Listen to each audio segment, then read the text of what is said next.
You again? What do you want this time?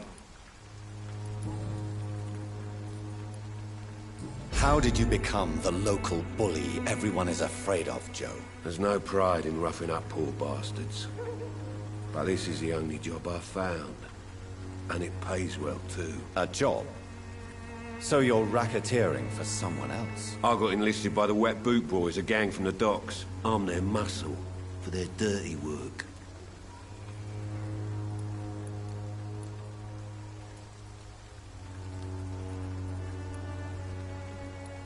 You survive at any cost, even at the expense of others. Perhaps that's just the law of nature. I don't care what you think, sir. I do what I have to do for my own reasons, and that's that. I'm not sure Mr. Lewis would agree with your by all means necessary philosophy, sir. Oh, do you really think he's the poor victim here? Barrett can be as sneaky as anyone. Long ago, I even called the bastard my best friend.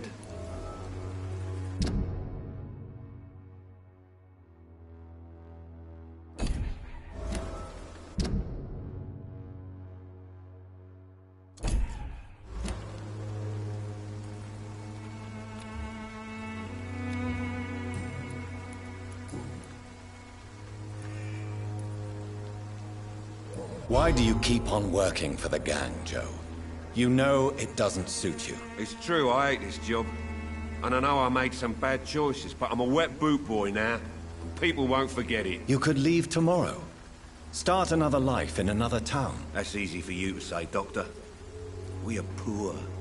My son's weak. And there's no way he'll endure another disappointment. Harry doesn't seem happy living in Whitechapel. Why did you make him come here? I've always put my son's interests above everything else. Whatever he may think. Our house is small but affordable. The walls are thin, but the door is solid. You really love your son, don't you, Mr. Peterson? He's my pride and joy.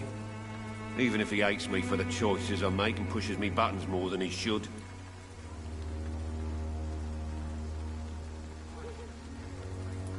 Do you have any regrets? Only one. Not to have my beloved wife by my side. She died when Harry was little. My sweet Jane. She gave the boy confidence. Since the criminal nature of your job means you could be arrested, are you not afraid of what would happen to your boy if you were? No one will ever take my son away from me. If that ever occurred, I'd hunt the bastard down and rip off his head with my bare hands.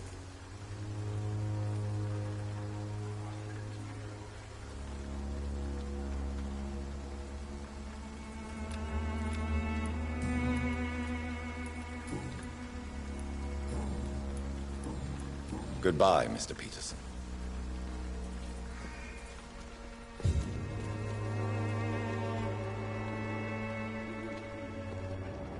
Joe, please, I don't have your money. Come on, Barrett, you ain't going with me for this.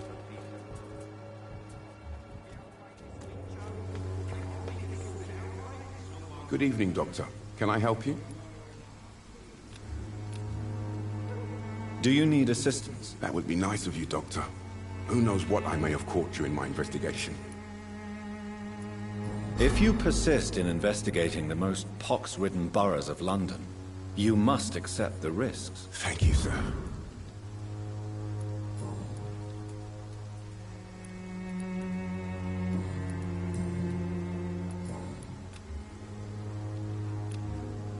Goodbye, Mr. Darby.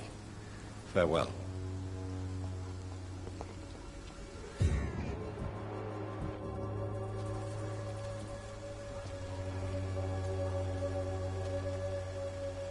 Don't be shy, handsome. What can Christina do for you? I'm not looking for what you're selling, but I'd like to ask you a few questions, if I may. I'm a doctor, Dr. Reed. All right then, but be quick, though I usually get paid when I open my mouth.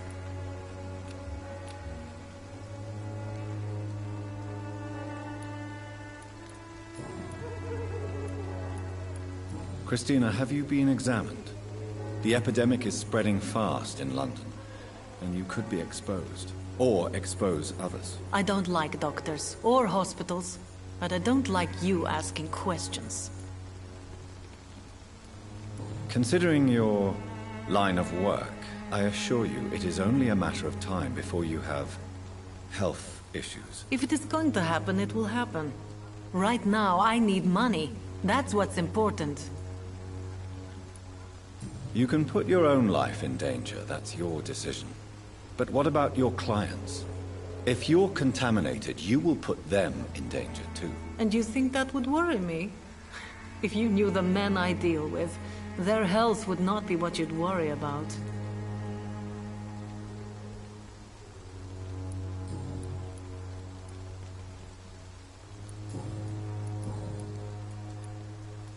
Tell me about yourself. Are you joking with me?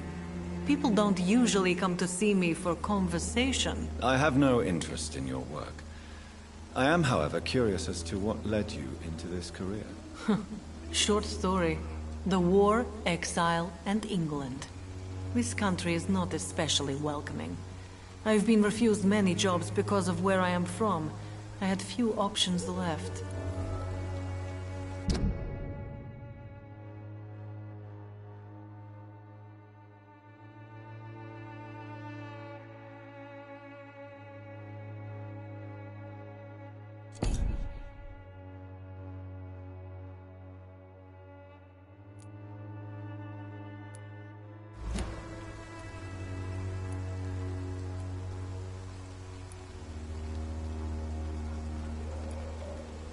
I always thought I was the master of my own fate. But now I know we don't always have control over our lives. I don't judge you. You know, this money is not only for me. I have good reasons to need this money quickly, but it is not your concern, Doctor.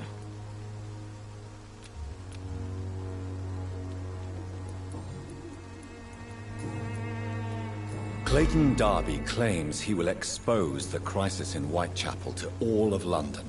Do you believe him? I believe Clayton's courage will erode with time, until he finally leaves Whitechapel to start another fight somewhere else. Why this skepticism? How can you speak about starvation if you've never been hungry? Or about poverty? Or anything else you have never suffered from? Are you talking from experience? I've seen your type come here to get a good fuck in a cheap room or a dark alley before going back to their fancy houses in the West End.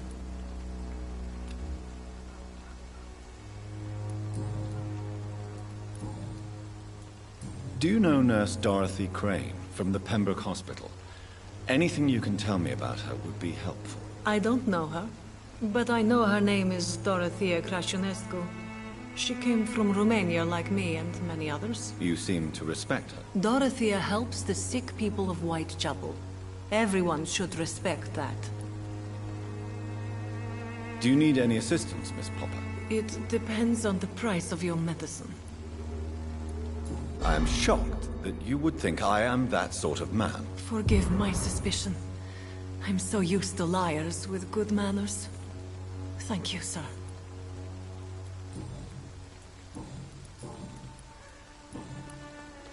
Goodbye, miss. Take care of yourself as best you can.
It's locked, all right.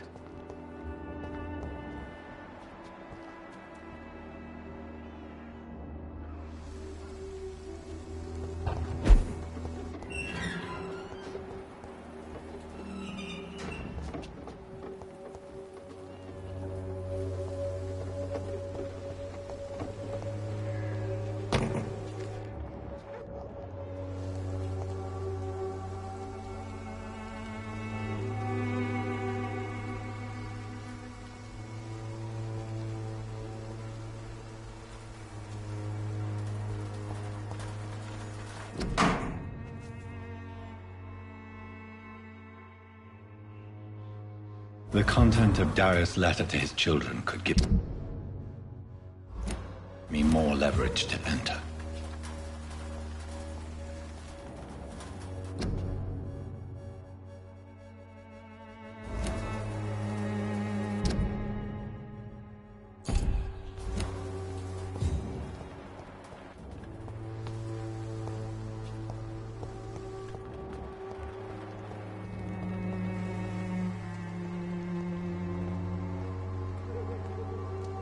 Good evening, miss. I'm Dr. Reed. I'd like to ask you a few questions. I know what you're thinking. A tall stranger who meets a girl in the street at night. It reeks of the penny dreadfuls. But I mean you no harm, truly.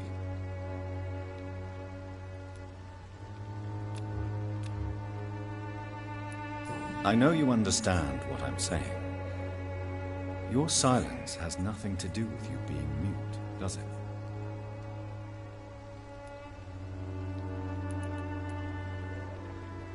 Camellia, I know you work for Dorothy Crane. Please tell me about her secret dispensary. A stubborn and mute comrade. Nurse Crane and Darius Petrescu have been clever.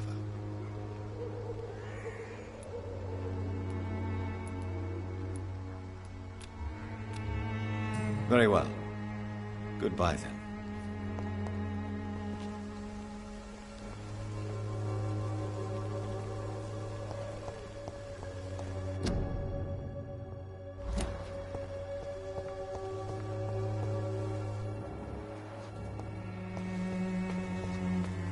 It's locked.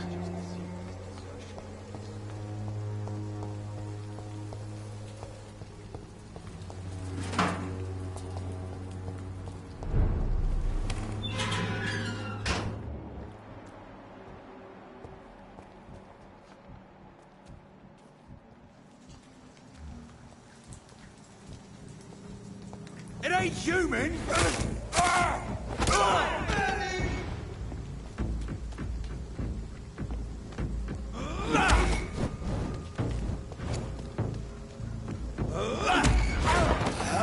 I shall fear no evil!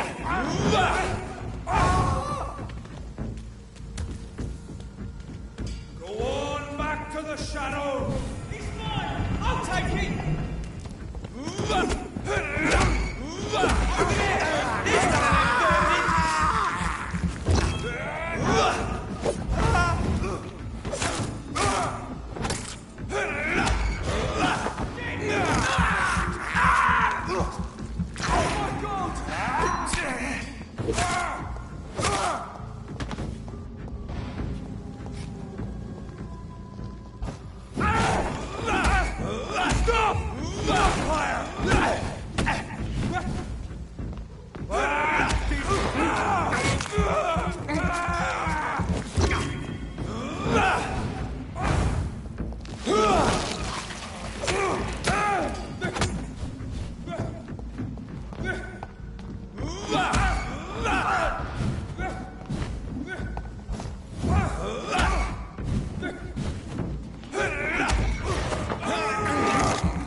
This man stunned me with his faith.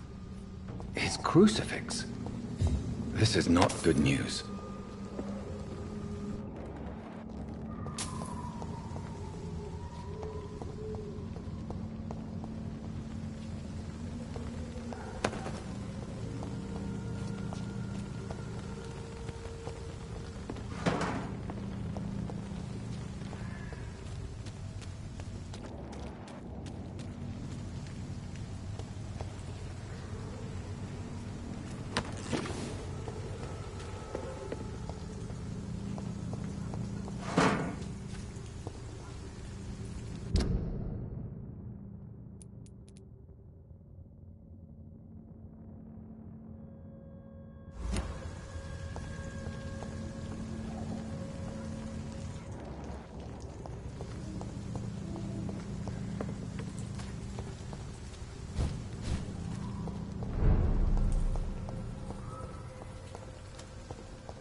Pay me a glass and I'll be gentle. Pay me a bottle and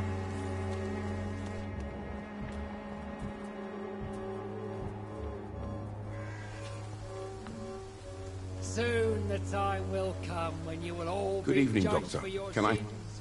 Even now, he judges your words and actions. Christina Popper claims she sells her body because she can't find any other work. Do you believe her? Of course I do. Her story is exactly what I want my readers to understand. We live in an intolerant and divided nation. Do you think things will ever change, Mr. Darby? I believe the situation can only improve. And now that women can vote, I'm convinced things will change.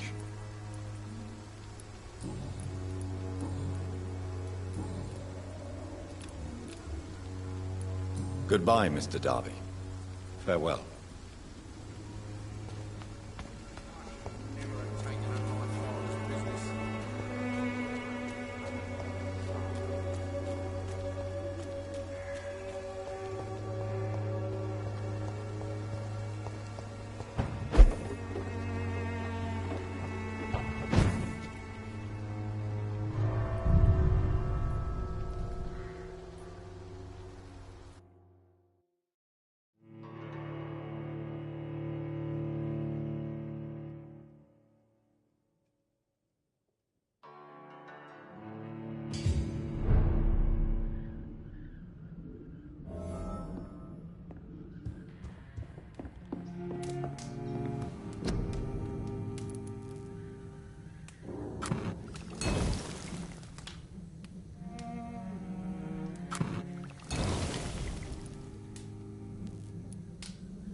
Good evening, Harry.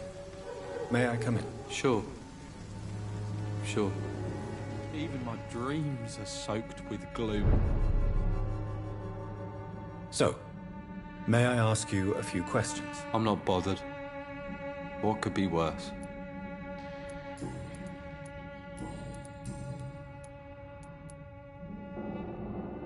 Your father and Mr. Lewis used to be good friends. What happened, Harry? I was young then. I don't remember Mr. Lewis ever coming back again after my mother died. Or was it after my father started bullying him? I don't know. Have you tried speaking to Mr. Lewis about it? I don't go out often, but yes. And he scolded me and told me to leave him alone. I guess my father frightens him too much. But you are not responsible for your father's actions. Am I not? Dad always says that he joined that gang for my safety. So if I wasn't born, people wouldn't be worrying about Colossus Joe. Do you need any medical help, young man? Yes, I do. I feel so tired. I don't know if it's the epidemic, but everything seems so hard. You'll feel better with this. But you need to get a grip, young man. Medication alone won't cure melancholia. I'm not sure I'm happy with the idea of living long in a world like this. But I thank you for your concern, sir.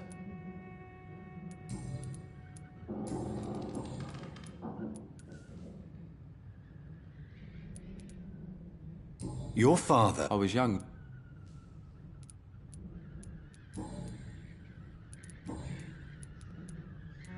Goodbye, young man. Take care of yourself.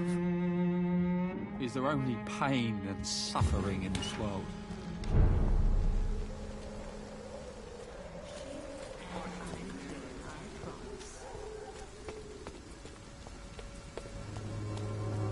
Soon the time will come when you will all be joined.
Good evening, sir. I'm Dr. Reed. I would like to ask you a few questions. Please be my guest. Although I may not be the best informant regarding this part of town, my words speak about that which the eyes cannot see. Really? Are you an artist of some kind? I'm a poet, sir. Richard Nethercott, at your service.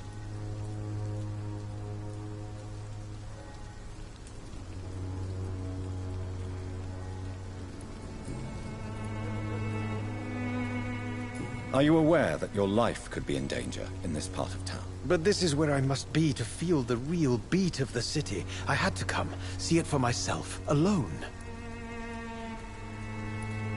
I understand your need for solitude, but it's not safe around here. I don't care. I don't have many friends, Doctor, and my family despises me. If some misfortune came upon you, who would be here to help you? Well, you, for a start, my dear Doctor.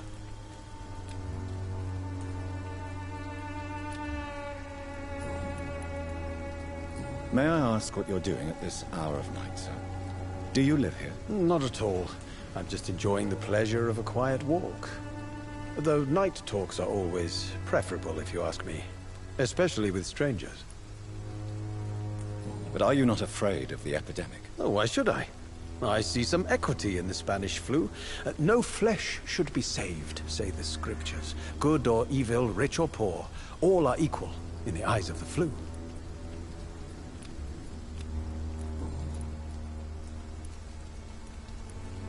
May I ask what you're doing at this hour of night, sir? Do you live here? Not at all. I'm just enjoying the play.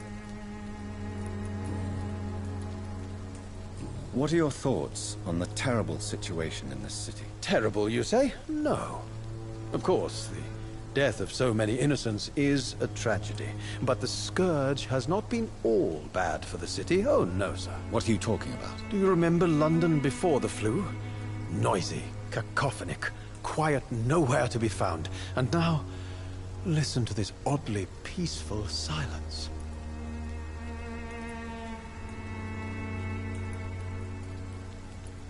Yes. The enjoyable silence of the grave.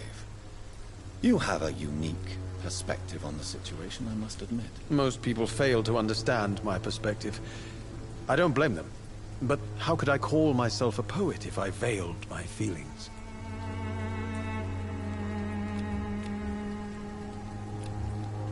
Do you need medical attention, sir? It may be wise to let you prescribe me something. I don't feel like I should.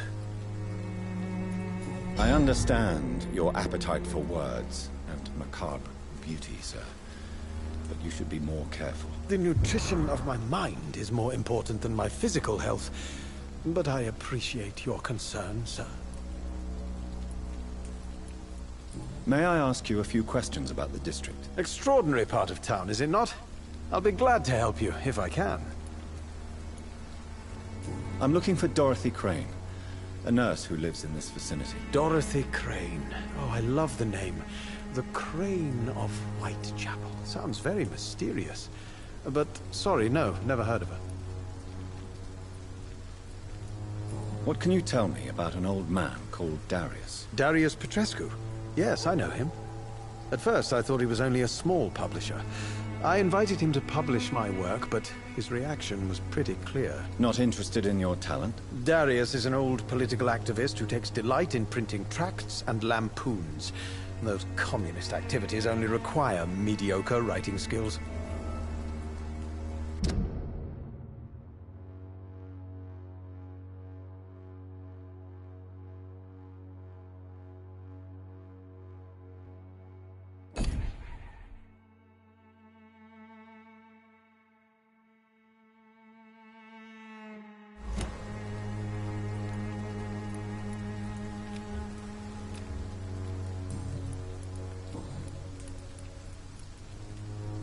Tell me, Mr. Nethercott, why seek inspiration in Whitechapel?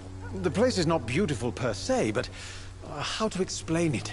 Stirring and challenging. Do you not think it a little morbid? On the contrary, sir. Whitechapel is full of life, full of beauty. Just like my dear muse, the wonderful Camellia. What can you tell me about Camellia? Not much. And that's the beauty of it. She can't speak, you know. She's a locked mystery who exhales kindness and sweetness.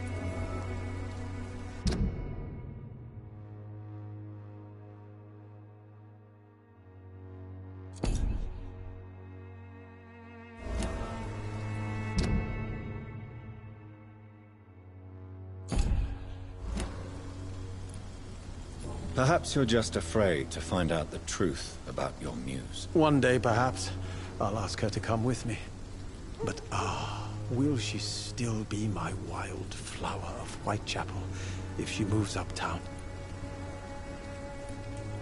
And have you ever tried to learn more about her? Where she lives? How she survives? Whom she may know? Maybe I prefer she remains an enigma. Reality can be so dull, don't you think?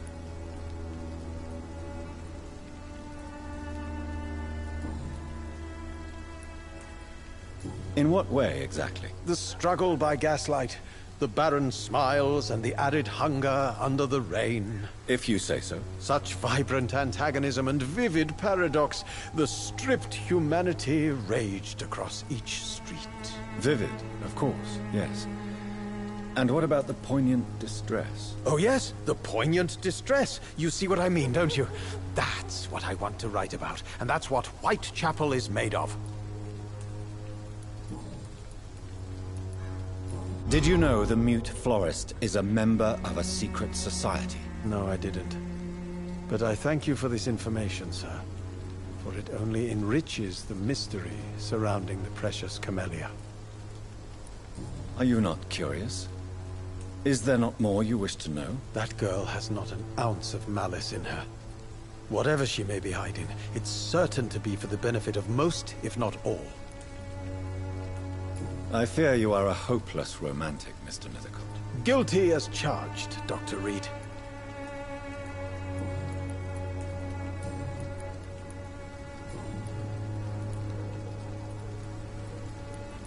May I ask what you're... Not at... If you say so. But as a physician in a time of epidemic, I must caution you to avoid unnecessary exposure, sir. Thank you, Doctor. But we both know the seeker of truth has to go boldly where the weak dare not.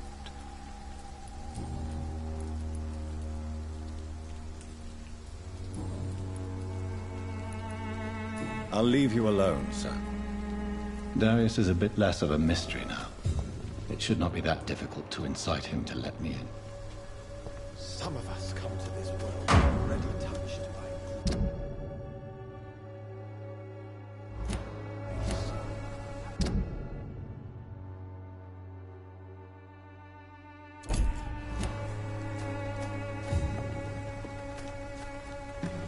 Morbidity can breathe its own beauty and grace. Whitechapel is not just disease, desertion, and despair. Good evening, Mr. Nethercott. And good evening to you too, my good sir. Can I be of any help?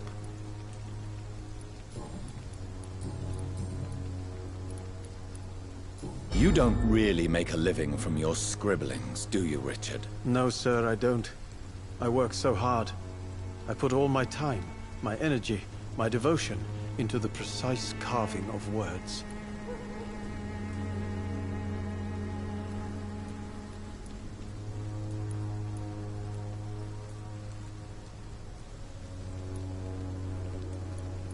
When she was younger, my mother was a painter and a poet. She told me many times how poor her artist friends were, and how she helped them. My parents pay for my rent, my food, and my clothes. All I have to give them in return is lies they do not believe. You seem embarrassed. Someday I hope to proudly offer my first publication to my parents. Until that day, I'll remain the failure of a son they have to support.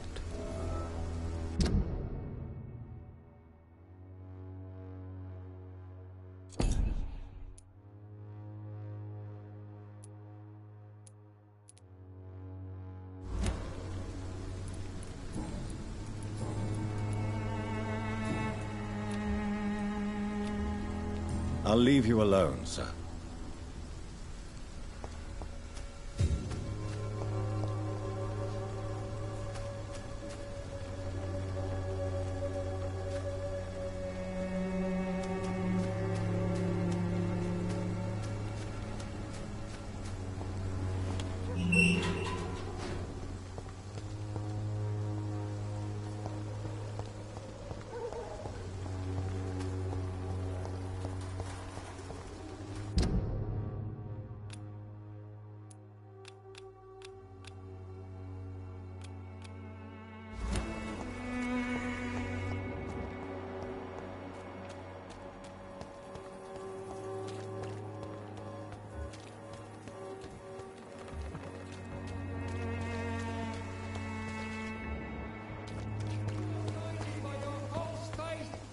Imprisoned by your daily routine. Good quality. Come on, take a look. Don't be afraid.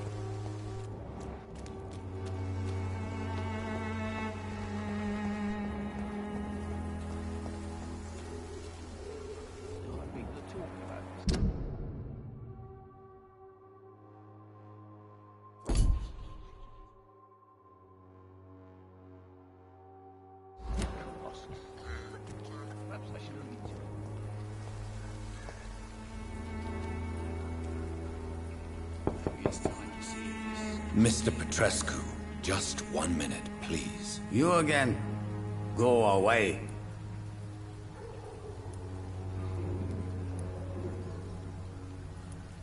Sir, wait. Stop this nonsense. I know Nurse Crane is here. Shall we speak man to man, you and I? All right. Speak up. Don't you see we're on the same side? We fight to help the poor, sick, and abandoned. I'm nothing like you, Mr. Doctor. Yes, you are. You too believe in providing medical care without charge. You know what we have to sacrifice to make the world a better place. I have to admit your words have conviction. All right, I'll let you see Dorothea. Don't make me regret this, though.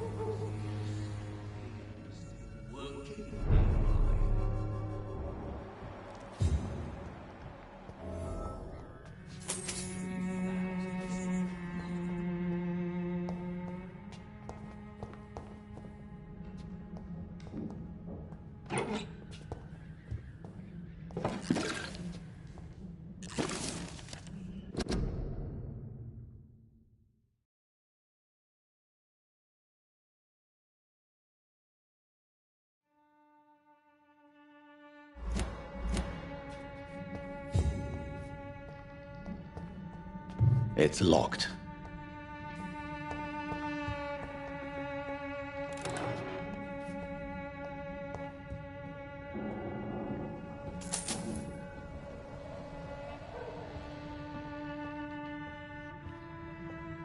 If you want to talk to Dorothea, you must go across the courtyard and take the stairs. We've not been formally introduced. May I ask your name and occupation, sir? I am Darius Petrescu. I'm here to keep snitches and spies away from Dorothea. And I also run this little print shop.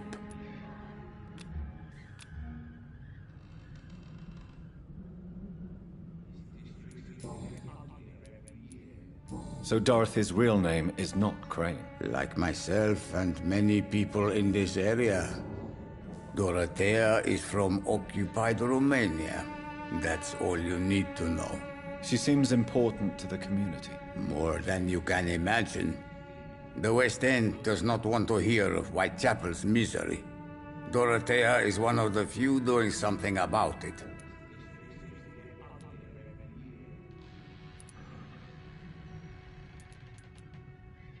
Did you refuse to publish Richard Nethercott's previous works, Darius? Yes. His manuscript is as pompous as he is starched.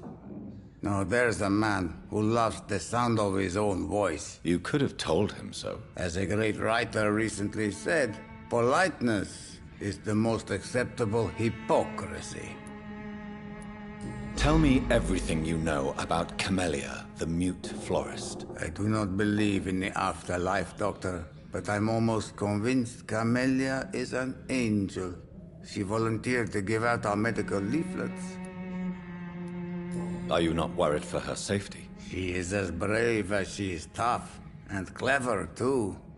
If only I had met her when I was younger. Are you in love with Camellia, Mr. Petrescu? Don't be stupid. If I had met her when I was younger, we could have won our revolution. Who is she, really? Do you know where she's from? She's not from around here, that's all we know. Camellia is not even her name.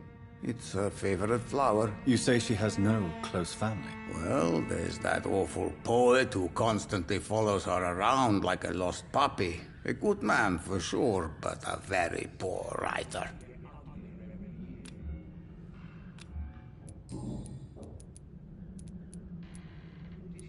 Tell me everything. I do not...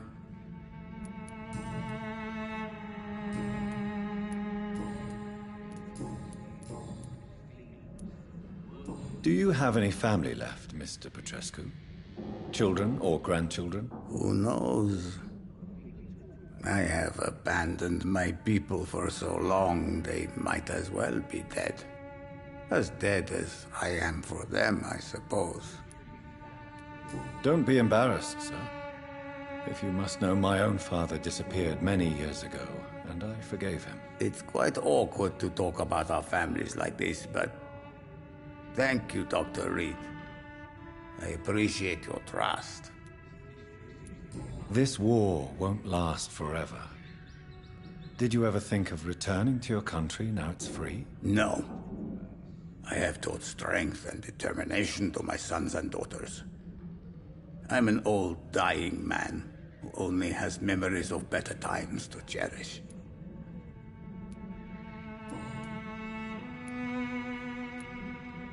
I know you fought for your country when it was occupied, Darius. Tell me more about it. I know my days are numbered, and I know I won't see my homeland again. But I fought for Romania all my life, and I will until my last breath. But Romania escaped the grasp of the Austro-Hungarian Empire. It's a free country again. But it's not the country I fought for. My homeland is not appeased, Doctor. And I still see a dark future ahead for my people. How did you meet Nurse Crane, Darius? Why does she trust you? I'm her oldest friend in England. Dorothea and I share many ideas about this country and about the country we left. You mean occupied Romania, don't you? Even if not directly, I fought against your enemies. Really? Then perhaps you have more in common with Dorothea than meets the eye, Dr. Reed.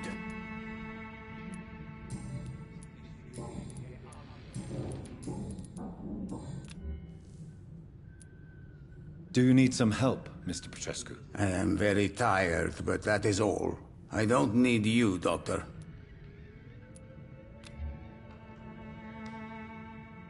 Well, I think you do. Take this, and you'll feel better. Free drugs from an English doctor? It must be my lucky day. Goodbye, Mr. Petrescu.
He's going into convulsions, Doctor! What do we have here, nurse? Patient Razvan Vasily. High fever running on 3 days. Complaints of dizziness, muscle aches, and head pain. Diagnosed with influenza. Treatment? Aspirin and salicin for the fever and discomfort. Liquids for dehydration, but he's having trouble keeping even water down. Thank you, nurse. Anything else I should know? He did lose consciousness this morning, but he's never had convulsions like these. He's not convulsing, he's choking. He's not getting any air. Scalpel! Hand me that scalpel! What can I do, Doctor?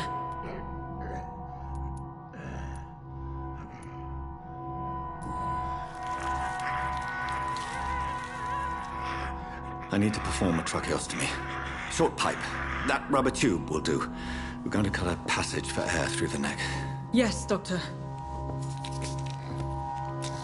He's breathing again, but he's coughing up blood. Internal hemorrhaging. I need to make another incision into the chest cavity to drain the fluids from the lung. Prepare another tube. A thoracostomy? Doctor, we've nothing to fight the infection. We need an aseptic environment. Don't question me, nurse. I need a drain. Now. Yes, Doctor.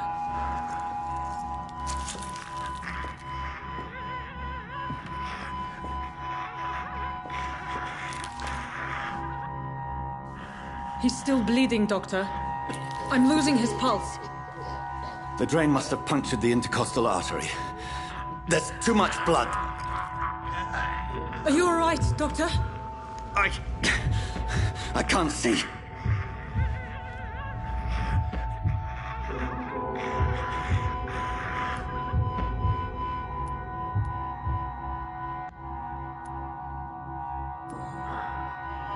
I must first suture the artery.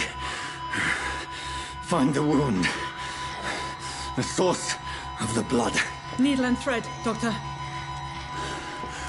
Good. The stitches are holding. How's he doing? We're losing him. We've lost his pulse. He's dying, Doctor!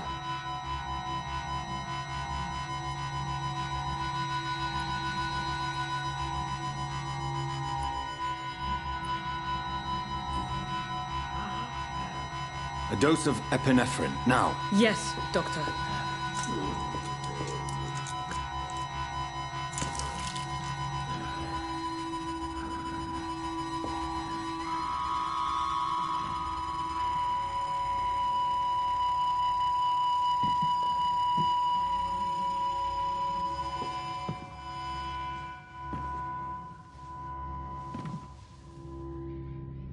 We've lost the pulse. He's gone, Doctor. Nurse, we did everything we could. Yes, I know. You are true to your reputation, Dr. Reed. Dedicated and precise. No one could have done more. This was not an influenza-induced seizure. I've never seen symptoms like these on the continent. Neither have I. But the previous symptoms leading up to this attack were the same, indistinguishable from the epidemic. No. There was something more vile in these reactions. Something primitive. There have been numerous reports of mental breakdowns caused by the fever that accompanies the flu itself, Doctor. Yes, but... I'd best take some samples of the blood for analysis.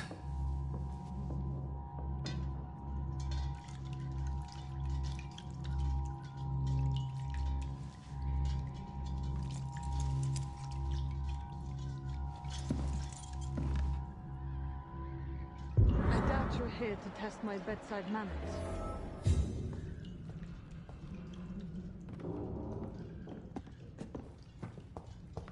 To what do I owe this courtesy? It's locked, all right. It's locked, all right. This is an unfitting place for the illustrious Dr. Reed. You shouldn't be here.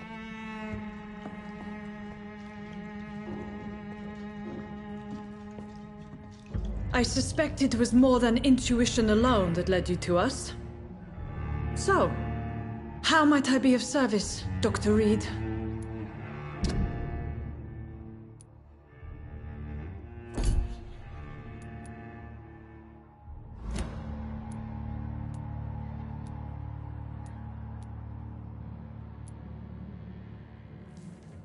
I've come to put an end to this insufferable blackmailing, Dorothy.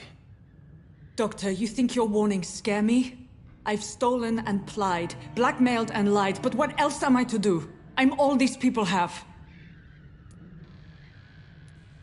But why Lady Ashbury? Why her, of all people? She's pristine and proper, all right. But that she-wolf in sheep's clothing murders the poor for sport. I have her where she belongs, and I'll milk her for all she's got. Dr. Swansea is a sensible and honest man. He wouldn't have refused your friend's care at Pembroke. It's easy for you to say, Doctor. These people cannot go to the police, nor to the hospital. They don't even speak English. They depend on me for everything. So, the end justifies the means. Is that your defense? I know you're kind, Doctor. Just another fine-heeled, silver-spooned gentleman who was given the world on a platter. You know nothing of poverty. Nothing of the shame, the hunger, the loneliness. You've convinced me of the sincerity of your actions and their noble justifications. But all the same, blackmail is a crime, and it will stop, Nurse Crane. So, are you going to turn me over to the authorities?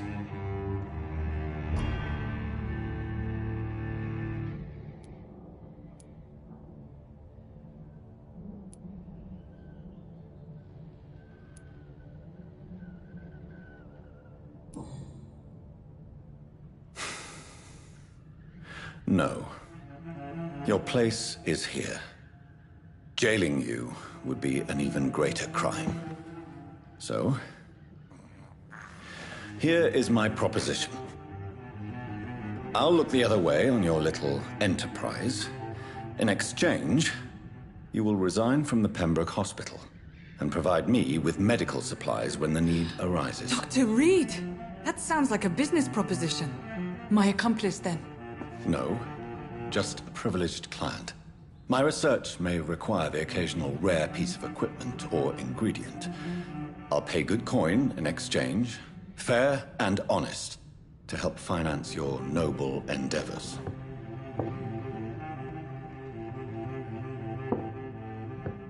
We have ourselves a deal, Doctor. Good customers are always welcome. Yes, Nurse Crane. We have a deal.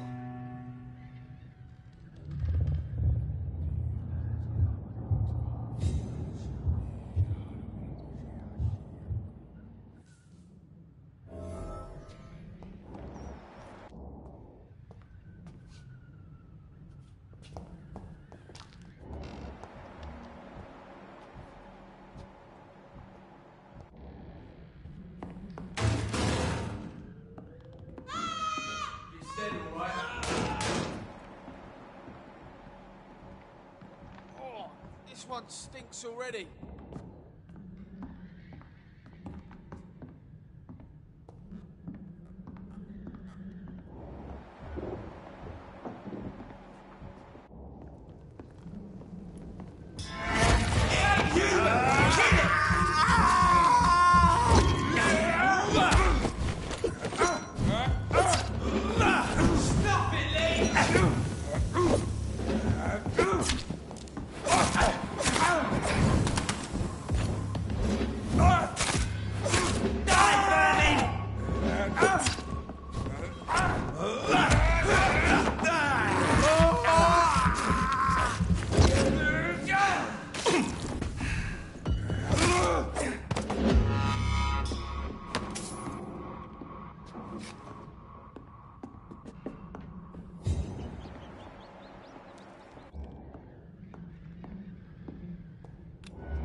does it!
Distribute flowers at this hour of night, Baron.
Joe, come on, we can sort it out, right? It's not my call, Barrett. You pay one way or another. Please, Joe. How long are we going?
This could be the box Lewis...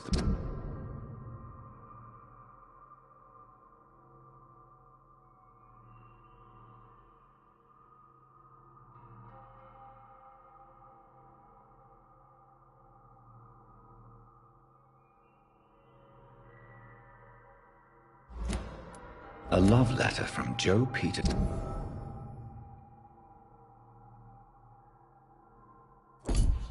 wife, addressed to Barrett Lewis. Who should I give it to, I wonder?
Come on, take a look. Don't be afraid.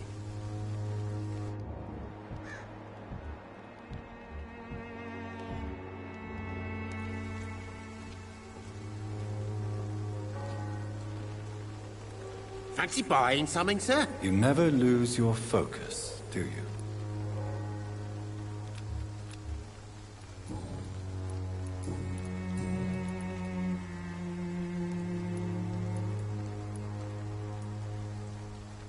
What do you know of Harry Peterson? The boy seems so fragile. Not like his father at all. Harry's a good boy, but he spends most of his time complaining. He's had it tough, all right, but he needs to grow a pair. What troubles him exactly? But despite being his father's son, almost everything, I think. He never wanted to come to Whitechapel in the first place. Hates this place more than most of us.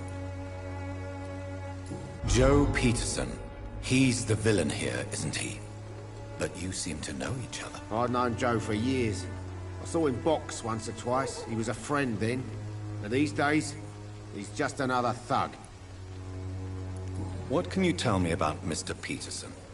Besides his behavior toward you, obviously. Colossus Joe was a decent boxer, good one even. But after his wife passed away, he found every excuse to stop training. Just wanted to pick fights with everyone.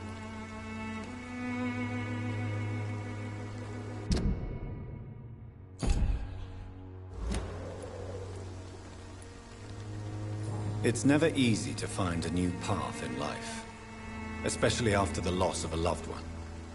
But crime is certainly not the best option. We've all had some rough times, ain't we? But most of us don't use our fists to see us through. And no one has ever stood up to this thug. Nobody would be fool enough to stand against a wet boot boy. Barrett, you had an affair with Joe's wife, didn't you? Yeah, I did. She's the only woman I loved. My first regret is that she stayed with Joe after Harry was born. The second is I never shed a tear when she died. Did you ever try talking to Joe? Never. But I suspected he knew everything, even without knowing it. And he decided to make me pay in his own way. Do you mean you're Harry's father? No one will ever know for sure. And it's better that way. And I don't believe I'd have been all that bad as a dad.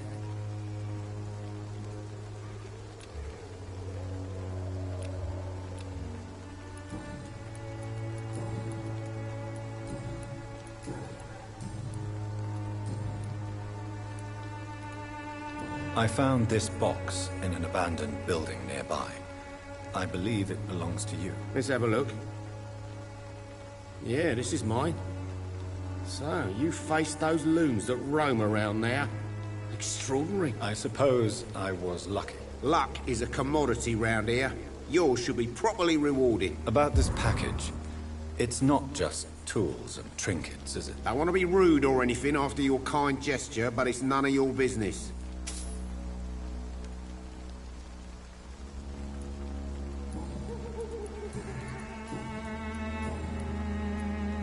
Right then. Show me what you have.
You again?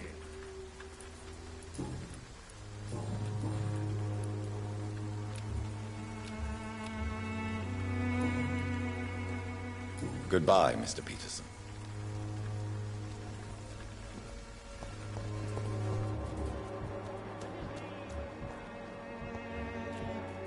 For the punishment of a divine will.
I can't believe I'm doing this.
I have this thirst for blood.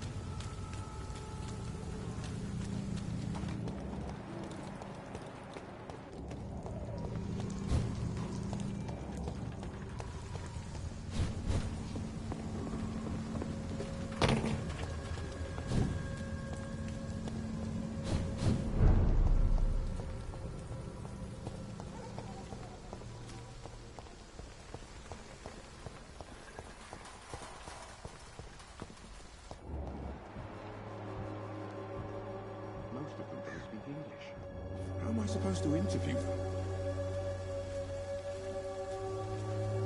Good evening, Doctor.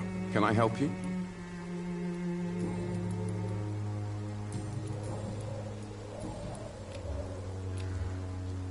Goodbye, Mr. Darby.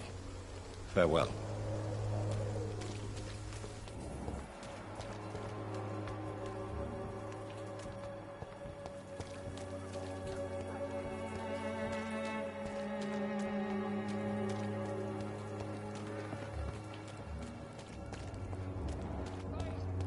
Imprisoned by your daily routine, unable to see the true horror. Good evening, Christina. Change your mind, Mr. Reed?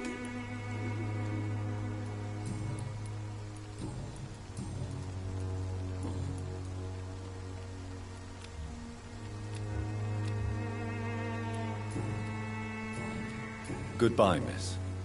Take care of yourself as best you can.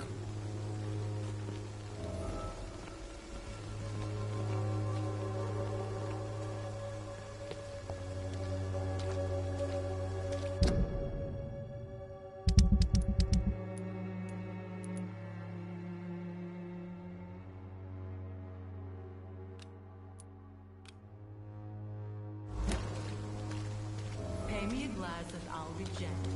Pay me a bottle and I'll be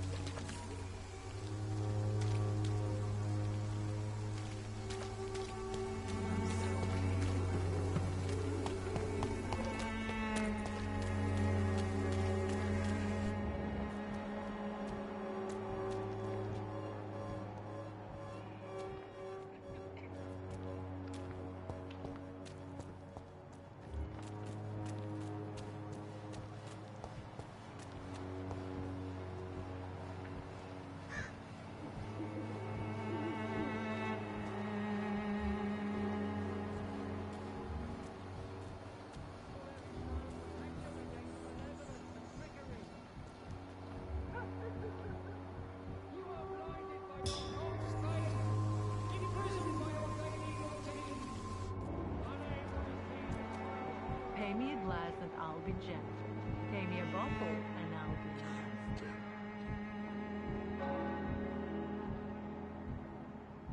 You look so pale, my lord.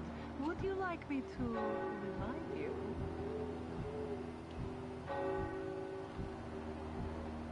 I'm cheap and I'm clean, I promise. You look so pale, my lord. Would you like me to revive you?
Hello, sir. Sorry to disturb you at this hour. I'm a doctor inquiring about the epidemic. May I come in? A doctor, you say? No, thank you. All right. I shan't insist. Goodbye for now, sir.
All right, time to make some more of that miracle stew.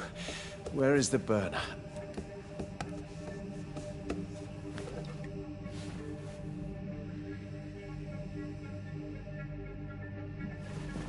Ouch! Oh, shit!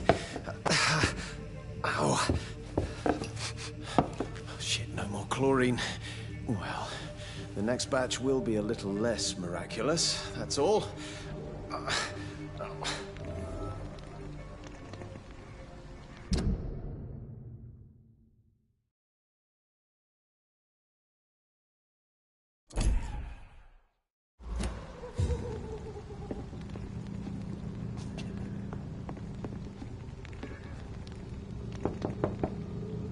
Good evening, sir. It's me again. Leave me alone, I say, whoever you are. All right. I shan't insist. Goodbye for now, sir.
Kill it!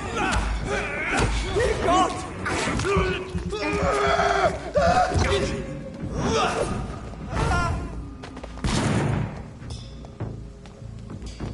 Let's pin him down! One stupid beast! Filthy fucking beast!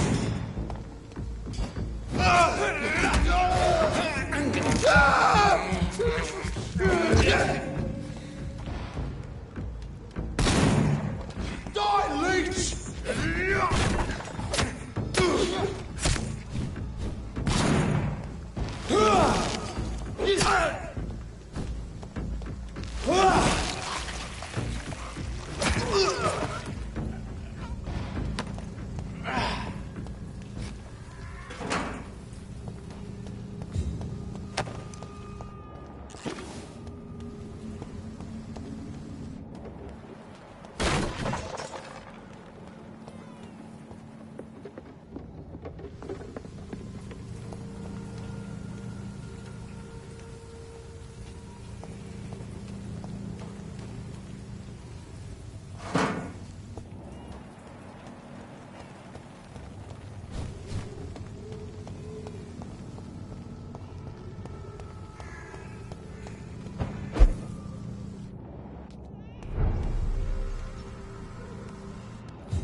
Can you pay for peace of mind? Can't you just look the other way this week, Joe? Come on, we can sort it out, right? A lot of people are talking about this Colossus. Perhaps I should look into it.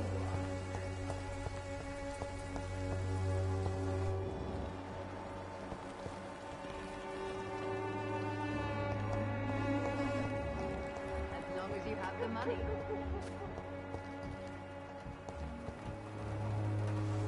Good evening, my dear colleague.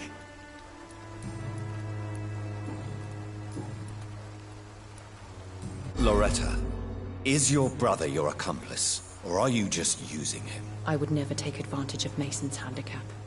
He is my brother. He is the person I cherish the most. But if he's not careful, he could make a deadly mistake. You have to be aware of that. He is blind, not stupid. He's always been the brains of the family, and the Swamborough cordial was his idea in the first place.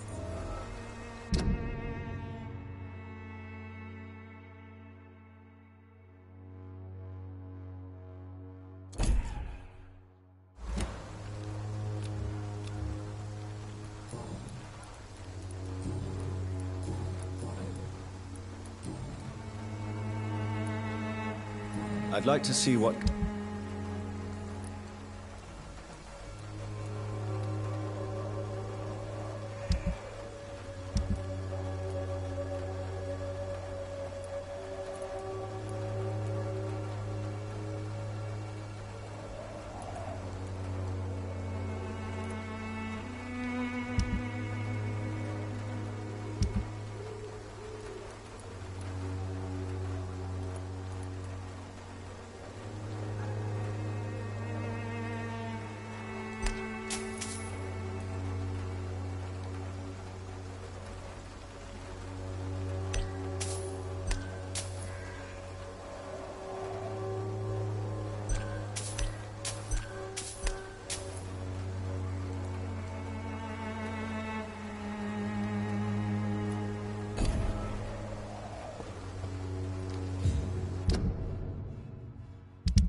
Good evening, my dear. I'd like to see what comes...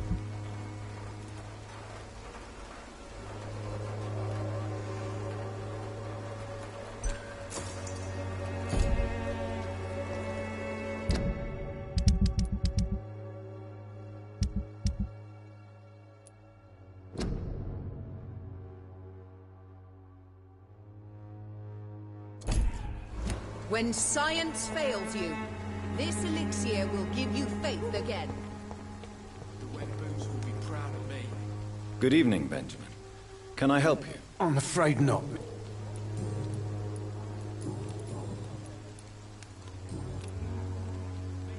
You don't seem well, Benjamin. Do you need any help? I always feel ill, sir. It's like I'm never right. I can try to help your body heal, sir. But you must stop destroying it. The war destroyed me, Doctor.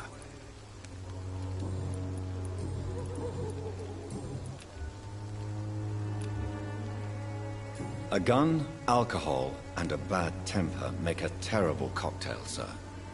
Goodbye for now.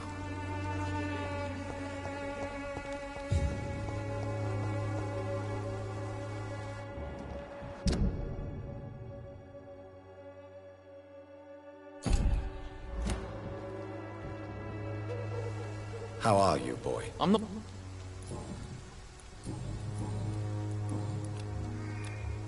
Goodbye, young man. The wet boots will be proud of me.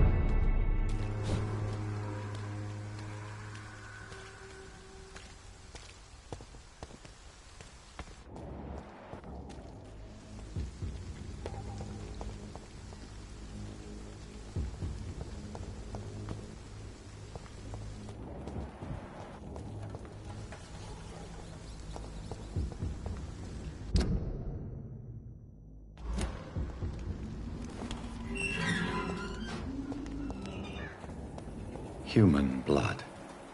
Whoever left these marks did so deliberately.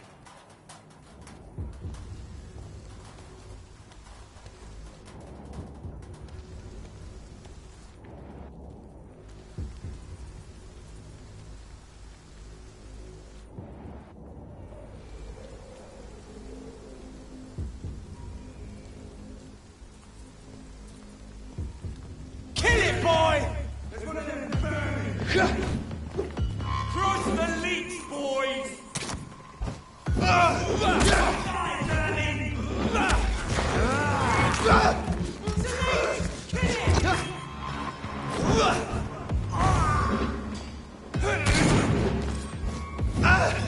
Burn it! That's what you do with leeches.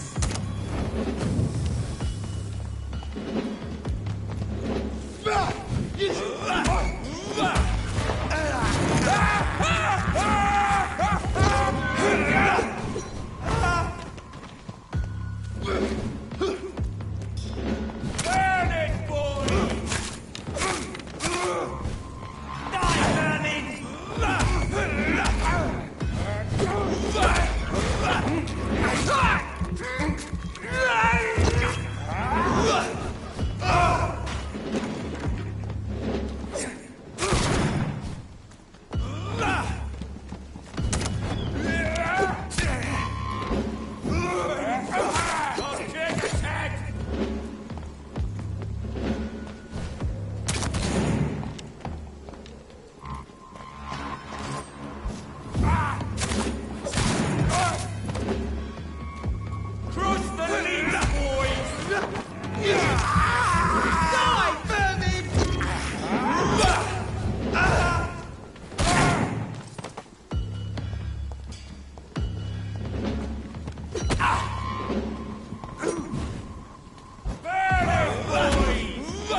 This is despicable.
Good evening. Evening, Dr. Reed. Newton is conflicted about his feelings towards you. Would you like to talk about it, Oswald? It makes me sad and angry. It feels like the beautiful thing we have is somehow tainted. It hurts to see him so lost. His love for you is genuine. I'm certain he wasn't lying to me when he expressed his feelings for you. Newton still has to accept it, knowing he'll be seen as a queer, a fairy, less than a man in those simple-minded bigots' eyes. Though he's more of a man than they'll ever be, so fuck them all.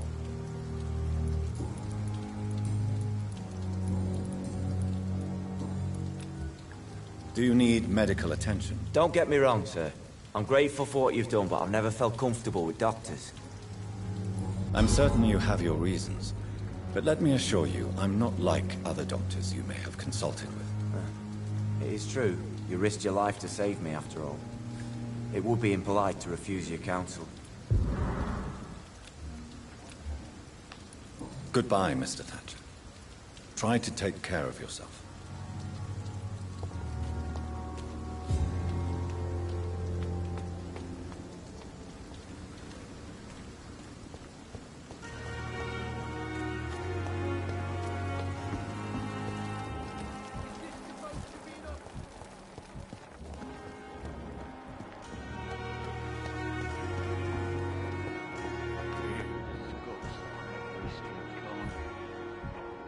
Daily routine. Simpletons, these nurses. Bred with no respect.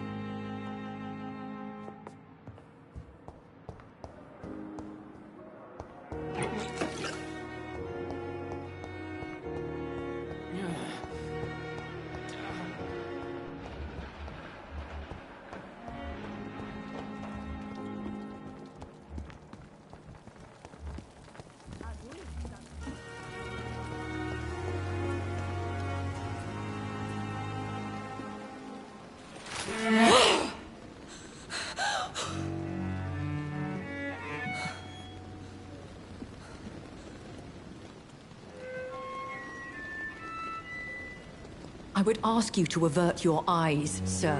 Or did you not know it was rude to stare? I knew it. Speak up, Dr. Reed. I like a man who speaks his mind.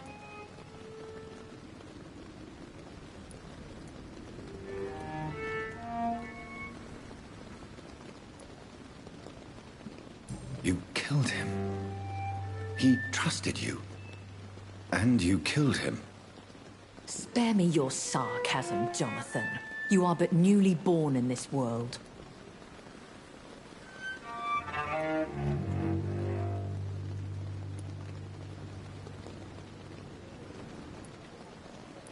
We are vampires. We live by leeching the blood from weaker prey. We are Darwin's next chapter. His cynical and perhaps ultimate expression. The situation is somewhat awkward nonetheless. I have not been observed sustaining myself for many decades. I have to say I'm a trifle embarrassed. Anyway, I have concluded my inquiries concerning your blackmailer. I see. Please excuse my agitated state. Under normal circumstances, I wouldn't let anyone see me in this condition. I must confess I have not put an end to the blackmail, my lady. Unfortunately, I could not bring myself to do it. I'm so disappointed in you, Jonathan. I didn't expect this from you. Lady Ashbury, you yourself admitted how ridiculous the sum of money was. I can assure you, it was all used for charitable ends. Well, you are full of surprises, aren't you, Jonathan? All right, say I trust you, but you will still pay the ransom. That is only fair.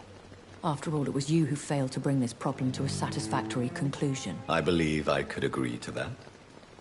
And since a lady always keeps her promises, I will now answer any questions you may have.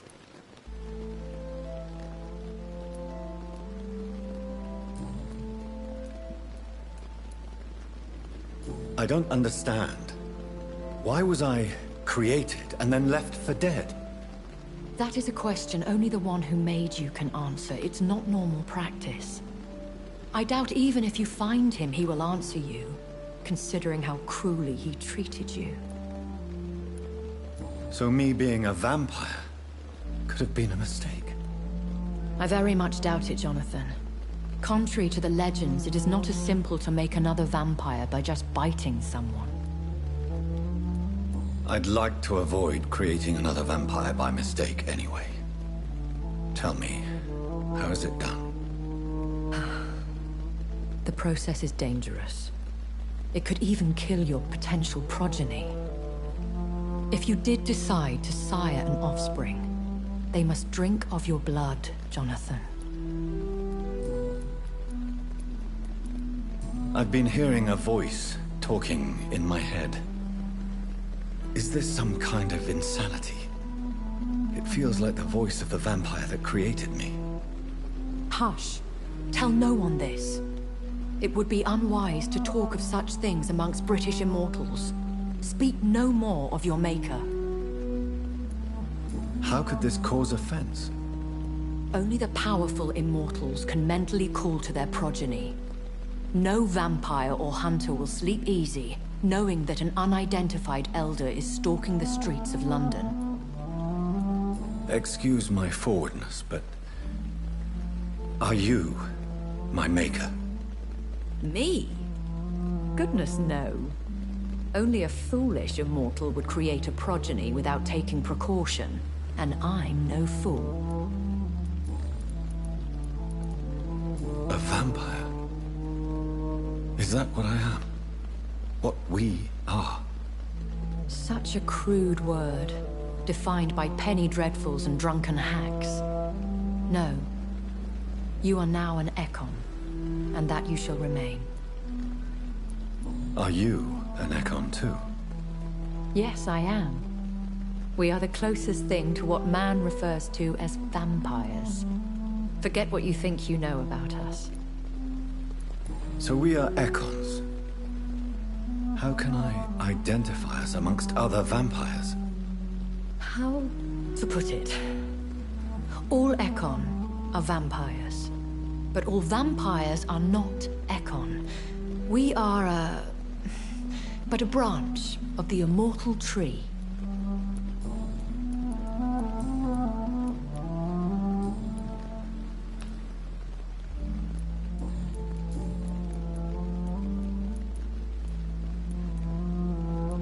When I awoke, changed, I was chased and attacked by vampire hunters. Prepared and well-trained. Though I can't be certain. More than likely, it was the once glorious Guard of Priwen. Once glorious, but still dangerous. They have seen better days, but all fanatics are dangerous. You would be wise to stay clear. They are sworn to destroy our kind. You make them sound like some sort of cult. More a society. And like all the best ones, a secret society. I thought them almost gone, but it seemed they have been recruiting.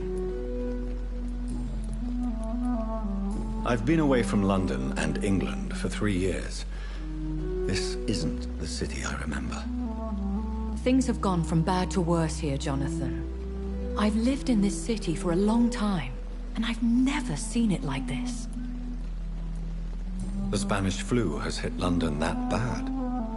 Yes, but it's not just that. I've heard things. Things I've not heard for a very, very long time. There are whispers in the shadows. Something far worse than the Spanish flu is here in the city. What is it you fear? Fear has long since flown this form. But there is something malevolent circling us. I feel fear is merely waiting in the wings.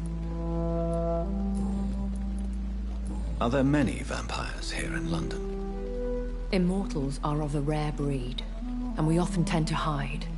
But you may occasionally meet some of us at night. Do you know any of them? Have you an idea of the identity of the vampire who attacked me? You mean your maker? No, Jonathan, I have no clue. But I fear he or she is as careless as cruel. To let you discover your new condition by yourself. What do you mean? Every now and then, You may discover an immortal in the deep of the night, but we are a rare and reclusive breed. Our progeny is almost never accidental. Will they all be as affable as you, my lady? I do not see why not. But remember, even the shark smiles before he bites. That sounds like a lesson from experience. Vampire politics are as intricate and sometimes tedious as a game of chess in a gentleman's club. I've learned from experience it is best to decline to play.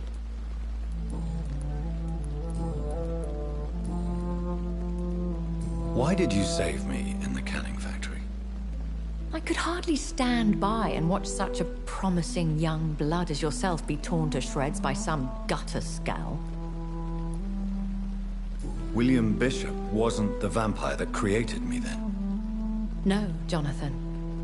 Whatever their strength and demeanor, Scowls are the progeny of careless vampires. It cannot be the other way round. What type of vampire is a Skull? Not a true vampire. The deformed offspring of lesser vampires. It is a shame these creatures run wild, slaves to their baser instincts. Why does Dr. Swansea allow you to feed on the patients of the hospital? Dr. Swansea is a good and compassionate man. He is trying to find a solution for our hunger. Until that happens, he is clever enough to understand that I only feed upon the dying.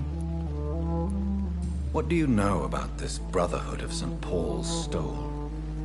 The Brotherhood is well known amongst London Vampire Society. As long as our kind is discreet, and as long as they do not interfere, we have come to a mutual understanding. And no one suspected you of the murders? As you well know, suspicion has recently fallen on me of killing for pleasure. But you have my word, Jonathan. I take no pleasure in taking a life. I know this is beyond the pale, but may I inquire your age? Really? And I thought you were gentlemen. If you must know, I'm 27. I've been 27 for a long time now, and 27 I shall remain. Very well. But I believe there is more to this than you are saying. A lady has to have some secrets. And who bestowed upon you this eternal youth? My maker. He left this isle a long time ago.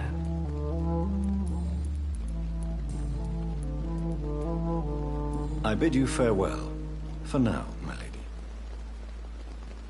I must quickly analyze the blood I took from Nurse Crane's patient.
The flower's dying. It needs water.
Razvan Vasily was infected by Spanish flu, but also has the highly unstable blood of the Scowls.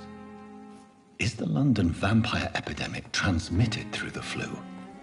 I should talk to Dr. Swansea about it.